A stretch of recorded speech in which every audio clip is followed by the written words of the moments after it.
Indicator species, ठीक है। What are the indicator species? ऐसी कोई species which provides any kind of species which provides information about overall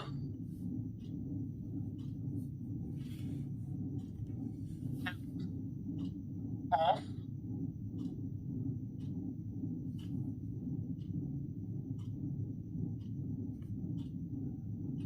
health of ecosystem.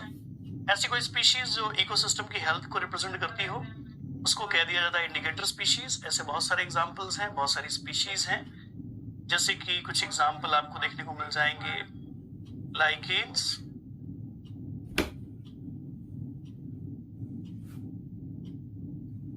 Corals और भी कई सारे एग्जांपल। इंडिकेटर स्पीशीज ये भी, अगर आप कम्युनिटी की बात करो तो कम्युनिटी के अंदर कई सारे अलग अलग प्रकार के स्पीशीज हो सकते हैं, है ना। लाइकेन ये जो सल्फर इंडिकेटर है, sulphur pollution,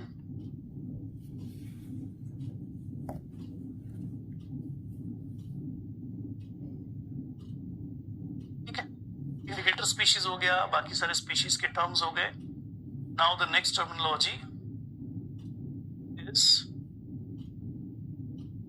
umbrella species।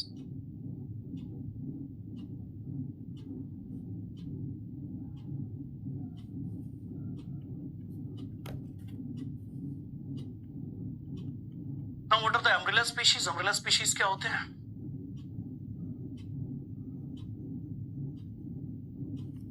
Community का डॉक्टर बेटा ये इंडिकेट करता है, ठीक नहीं करता उसको। umbrella species are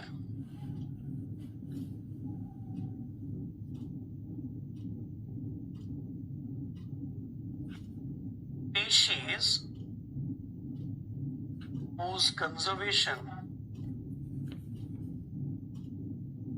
will leads to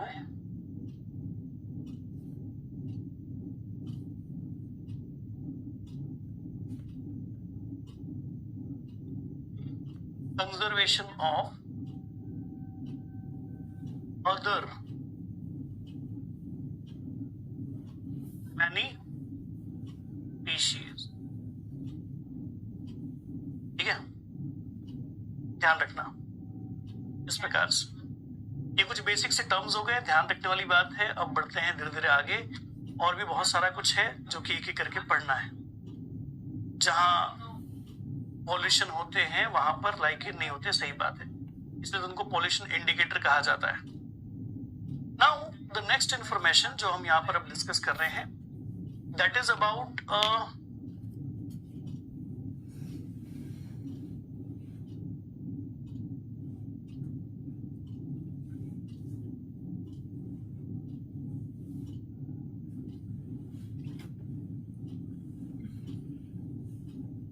ब्रोंकियर्स plant classification. Raunkiaer नाम के एक इकोलॉजिस्ट थे जिन्होंने आसपास के जो भी कम्युनिटीज हैं उन्हें स्टडी किया। स्टडी करने के बाद कई सारे लॉज दिए, कई सारे रूल्स दिए। उनमें से आज हम एक छोटा सा कॉन्सेप्ट यहाँ पर इंट्रोड्यूस कर रहे हैं, ठीक है। केल्प फॉरेस्ट किस में आएगा? मतलब अम्ब्रेला स्पीशीज का एग्जाम्पल।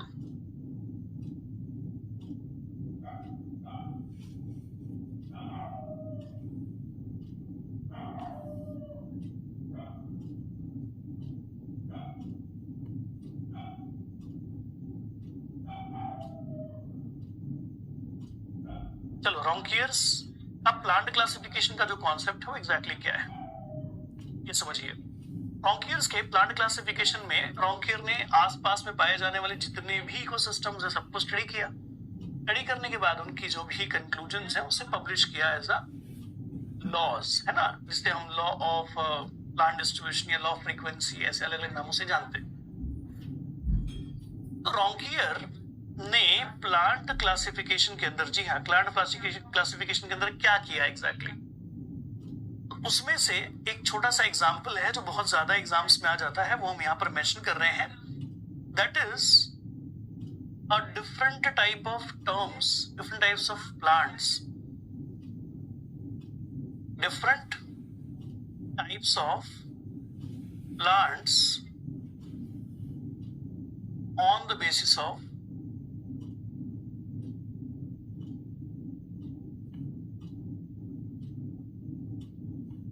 perinating birds.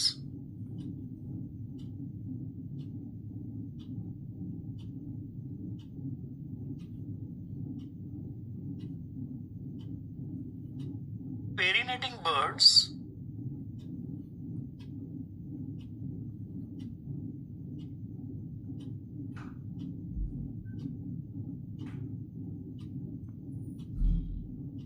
जी हाँ, पेरिनेटिंग बर्ड्स की अगर आप बात करें तो ऐसे बर्ड्स जो कि डॉर्मेंट बर्ड्स भी कहे जाते हैं.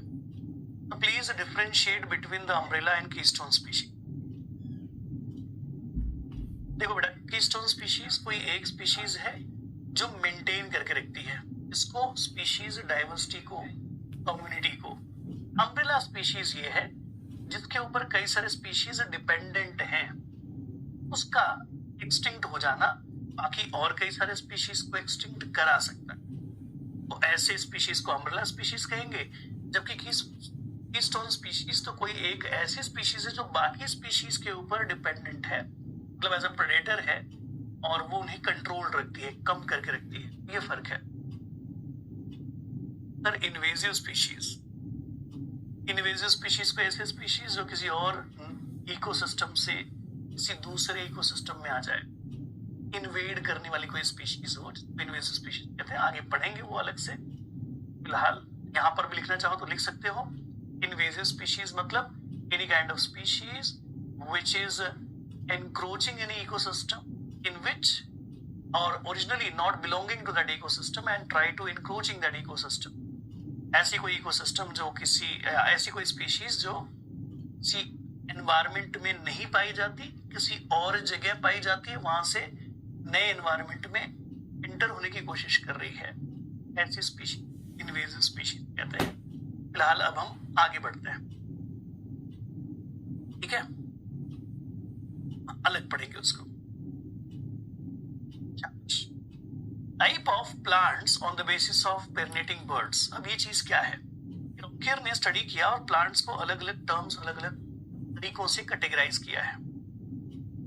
जैसे किसी ट्री के ऊपर बहुत सारे बर्ड हैं, बाद में ट्री को काट दो, बर्ड बेघर हो जाएंगे. जी हाँ विकेंद्र जी, ऐसा ही कुछ, ऐसा ही. ठीक है, हाँ जी. तो सबसे पहली जो कैटेगरी है किसकी, जो प्लांट्स हैं उन्हें कहा जाता है फेनेरोफाइट्स. जी हाँ, सबसे पहली जो कैटेगरी है उन्हें क्या कहा जाएगा, फेनेरोफाइट्स. फेनेरोफाइट्स क्या होते हैं पढ़ेंगे अभी. एक कैटेगरी ये वाली. और दूसरी जो कैटेगरी है प्लांट्स के अंदर after that phanerophytes, the next one is that is chamaephytes. सबके मीनिंग्स भी लिखने हैं अपने को. ठीक है, after that chamaephytes the next one is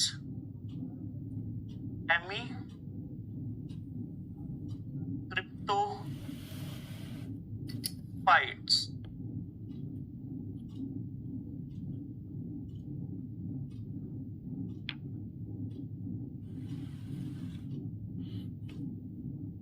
क्रिप्टोफाइट्स. और क्रिप्टोफाइट्स के बाद आ जाता है एक हीरोफाइट्स. तो आपको ये सारे टर्म्स का मुझे मतलब समझाना है, बात खत्म. ठीक है, क्लास कब होगी किसी को पता है तो बात करो. तो फेनेरोफाइट्स क्या होते हैं, फेनेरोफाइट्स का मतलब ऐसे प्लांट्स जिनके अंदर पेरिनेटिंग बर्ड्स अबव द ग्राउंड होते हैं. कहां पर होते हैं, अबव द ग्राउंड. क्या प्रेजेंट होगा, पेरिनेटिंग बर्ड्स अबव द ग्राउंड होंगे और एक अप्रोप्रिएट हाइट पर होंगे। मान लीजिए ये हाइट क्या हो सकती है, 2 मीटर से लेकर के ऊपर 30-40 मीटर कह दो के आसपास की हो सकती है ना। मान लीजिए 40 मीटर हाइट तक हो सकता है। ऐसे पेरिनेटिंग बर्ड्स जो जमीन के ऊपर इसमें से किसी भी हाइट पर होंगे उन्हें कह दिया जाएगा फेनरोफाइट्स। बड़ी बेसिक सी बात है। ये कोई ट्री है,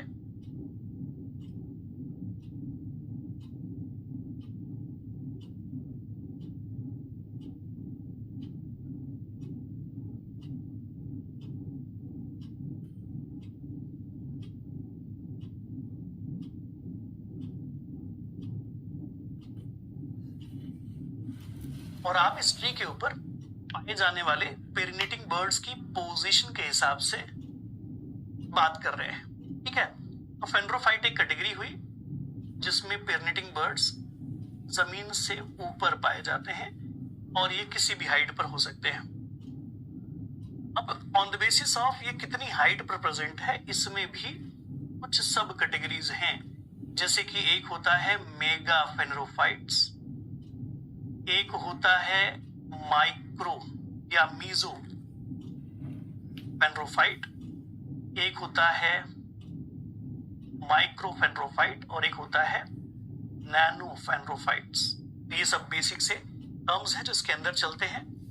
अगर मेगा कहा जा रहा है, मेगा फेनरोफाइट कहा जा रहा है, इसका मतलब मोर देन 30 मीटर ऊपर हाइट पर पाया जाता होगा पेरिनेटिंग बर्ड। अच्छा, उससे नीचे अगर पाया जाए 8 से 30 मीटर के बीच में कहीं पर भी पाया जाए तो ये मीजो है। फिर ये 2 से 8 मीटर के बीच में कहीं पर भी पाया जाए तो ये माइक्रो है। और अगर ये लेस देन 2 मीटर की हाइट पर कहीं पर भी पाया जाएगा तो नैनो है। ठीक है, ऐसे कुछ बड़े सिंपल क्या दे दिए जाते हैं, कैटेगराइजेशंस। और अब इसमें बात आती है कि फेनरोफाइट्स के एग्जाम्पल ही अगर आपको बताने हैं तो क्या क्या हो सकता है फेनरोफाइट्स में। बड़ी लॉजिकल बात है कि जो ट्रीज है वो फेनरोफाइट हो सकते हैं, श्रब्स हैं फेनरोफाइट हो सकते हैं। ठीक है, ट्रीज, श्रब्स, लायनास, क्लाइंबर, तो ये अलग अलग प्रकार के पौधे जिनमें पेरिनेटिंग बर्ड जमीन की सतह से 2 मीटर से ऊपर होता है ना, या 2 मीटर और 2 मीटर से ऊपर होता है, उसको फेनरोफाइट कहते हैं। बेटा इसमें एग्जाम्पल के तौर पर ट्रीज आ जाते हैं, इसमें एग्जाम्पल के तौर पर श्रब्स भी आ जाते हैं, इसमें एग्जाम्पल के तौर पर लायनास भी आ जाते हैं। लायनास जो है ये वुडी क्लाइंबर्स होते हैं। ठीक है, और भी कई सारे एग्जाम्पल आ सकते हैं। अब से स्टार्ट होगी, ये तो मैंने पढ़ा। तो फेनरोफाइट्स का मतलब क्या बेटा? फेनरोफाइट्स का मतलब टॉल या लार्ज साइज ऑफ प्लांट्स। ठीक है, now moving towards next terminologies. आगे के जो टर्म्स है उसके ऊपर बात की जाए। आगे के जो टर्म्स हैं वो हैं जैसे कैमीफाइट्स। कैमीफाइट्स का मतलब ये हुआ कि अब जो पेरिनेटिंग बर्ड्स होंगे वो जमीन से नीचे की तरफ होंगे। ठीक है, इसलिए उनको कैमीफाइट्स कहा जाता है। सो बर्ड्स आर, जो भी पेरिनेटिंग बर्ड्स हैं are present very close to the ground. Ground के काफी ज्यादा करीब होंगे। ठीक है, उसे कैमियोफाइट्स कहते हैं। ध्यान रखना बेटा, कई सारे एग्जाम्पल मिल जाएंगे। जैसे जैसे आप कहां की तरफ चले जाओगे, हायर ऑल्टीट्यूड पर चले जाओगे, वहां पर मिलने वाले जो भी प्लेसेस हैं, जो भी प्लांट्स हैं, वो कैमीफाइट टाइप के होते हैं। जमीन के बहुत करीब करीब ग्रो होते हैं, जमीन के बहुत पास होते हैं। तो कौन कौन से ऐसे एग्जाम्पल हैं इकोसिस्टम के जहां पर आपको ऐसे पौधे मिल जाएंगे? तो एट अ हायर ऑल्टीट्यूड या फिर एट अ हायर लैटिट्यूड वाली जगहों पर इस प्रकार के पौधे पाए जाते हैं। ये किसका ऑब्जर्वेशन है? टॉम कियर का। क्या नाम दिया इन्होंने उन प्लांट्स को? कैमीफाइट्स। ठीक है, तो ऐसे बहुत सारे एग्जाम्पल होंगे जो कि क्या होते हैं, वेरी क्लोज टू जो है ग्राउंड, और ये प्रोस्ट्रेट प्रकार का हैबिटेट शो करते हैं। कैसा? प्रोस्ट्रेट टाइप का। प्रोस्ट्रेट से हमारा मतलब है जमीन के ऊपर फैले हुए, बिछे हुए हो सकते हैं। Now the next one is hemicryptophytes. Hemicryptophytes का मतलब हाफ हिडन, कुछ लिया जा सकता है इसका एग्जांपल, हेमीक्रिप्टोफाइट्स। तो चलिए अब हेमीक्रिप्टोफाइट्स का मीनिंग समझते हैं। ठीक, हेमीक्रिप्टोफाइट्स का मीनिंग हुआ कि when you are talking about any kind of plant in which the birds remain hidden,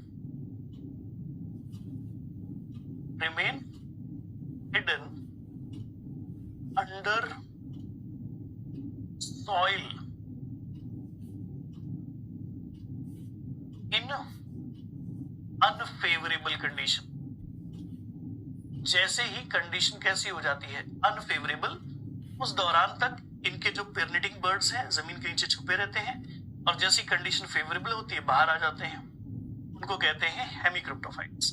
ऐसे बहुत सारे एग्जाम्पल मिल जाएंगे, ऐसे बहुत सारे प्लेसेस मिल जाएंगे। कोई एग्जाम्पल दीजिए जिसमें ऐसे पौधे देखे जा सकते हो। टुंड्रा में ऐसे पौधे आराम से देखे जा सकते हैं। जो ड्राई ग्रासलैंड है उस जगह पर भी ऐसे पौधे देखे जा सकते हैं। डेजर्ट जैसी स्थितियों में भी ऐसे पौधे देखे जा सकते हैं। ठीक है, ये हो गया हमारे हेमीक्रिप्टोफाइट्स। अगली कैटेगरी किसकी है? अगली कैटेगरी है क्रिप्टोफाइट्स की। What are the cryptophytes? Cryptophytes का मतलब we are talking about hidden plants. ऐसे प्लांट जो कुछ यूनिक प्रकार की स्थिति में आपको छुपे हुए दिखाई देंगे, या अनफेवरेबल कंडीशन हो या फेवरेबल कंडीशन हो, मोस्ट ऑफ द टाइम छुपे हुए ही दिखाई देते हैं। तो आप क्रिप्टोफाइट्स की बात कर रहे हो, मतलब आप किसकी बात कर रहे हो? जियोफाइट्स की बात कर रहे हो। जियोफाइट्स का मतलब क्या है? जमीन के अंदर अंदर पाए जाने वाले perennating buds, underground birds.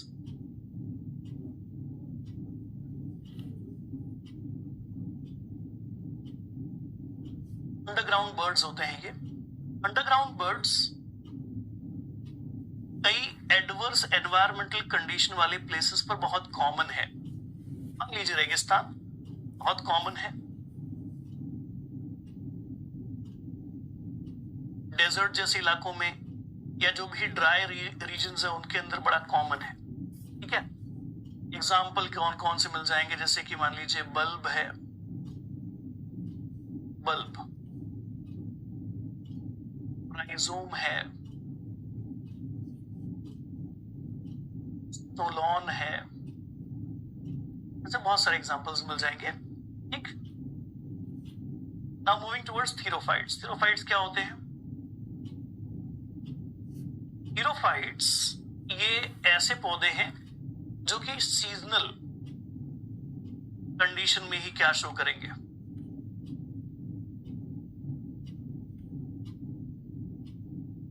Seasonal growth show करेंगे। मतलब क्या है? जब कंडीशन फेवरेबल होती है तो ये जर्मिनेट हो जाते हैं, सीड से जर्मिनेट होकर के फटाफट ये ग्रो होने लगते हैं, दिखाई देने लगते हैं। लेकिन जैसे ही लाइफ साइकिल पूरी हो जाएगी, कंडीशन एडवर्स टर्न होना शुरू हो जाएगा, ये फटाफट सीड बनाएंगे, बीज, और बीज बना करके फटाक से गायब हो जाएंगे। कैसे? है ना, जल्दी जल्दी बीज बनाया और बीज बना करके फिर से बीज मिट्टी में गिरा दिए और गायब हो गए। तो यहाँ पेर्निटिंग बर्ड्स नहीं होता, बल्कि यहाँ फेवरेबल एनवायरमेंट में ये दिखाई देते हैं। When the condition will turn adverse they will again disappear. तो जो भी ग्रासेस हैं इसी प्रकार से बिहेव करते हैं। और जो हॉट डेजर्ट्स हैं, प्रकार के पौधे वहां पर सबसे ज्यादा पाए जाते हैं। सभी का मीनिंग आपको खाली पता हो कि किस टर्म का क्या मतलब है, दैट्स इट। ठीक है, राइट। अब आपको यही सारी बातें